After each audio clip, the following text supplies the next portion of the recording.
ఎంపీగా వినోద్ కుమార్ పోటీ చేసినప్పుడు టీఆర్ఎస్ లో సంజయ్ వచ్చిన ఓట్లేని 16,000 ఓట్లు. ఇప్పుడు ఎన్ని వచ్చినాయి? 60,000 ఓట్లు. అంటే సంజయ్ అన్న చూసి ఓట్లు వేసారా, రాజేంద్ర అన్న చూసి ఓట్లు వేసారా?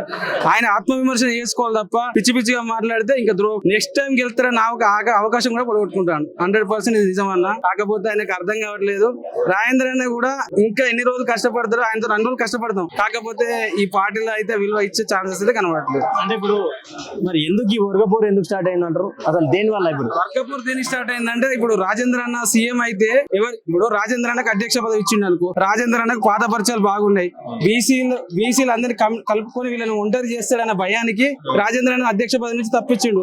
రాజేంద్ర అన్న ఈ పార్టీలకు రావడానికి కారణం ఏంటిదన్న? అధ్యక్ష పదవి వస్తే బీజేపీ గవర్నమెంట్ ఖచ్చితంగా ఫామ్ చేయాలనే ఆలోచనతోనే వచ్చింది తప్ప రాజేంద్ర అన్నకు బయట పార్టీలు లేవా? రాజేంద్ర అన్న కూడా కొత్త పార్టీ పెట్టేంత సత్తా ఉన్నది, అంత ధైర్యం ఉన్నా కూడా కాదు తెలంగాణలో ఒక బీజేపీ గవర్నమెంట్ తేవాలని పైసలు ఖర్చు పెట్టి పిచ్చోళ్ళగా తిరుగుతుండు. అది అర్థం చేసుకోకుండా కోవట్లాగా తయారైంది బండి సంజయ్. బండి సంజయ్ 100% ఆపింది బండి సంజయ్. లేకపోతే రాజేంద్ర అన్న హామీ ఇచ్చిండు, మేము చాలా సార్లు షమీర్పేటకి వస్తే రాజేంద్ర అన్న మనకు వస్తే తమ్మే మీరు టెన్షన్ పడకూరి, నేను చూసుకుంటా అని చెప్పినోడు మాకు.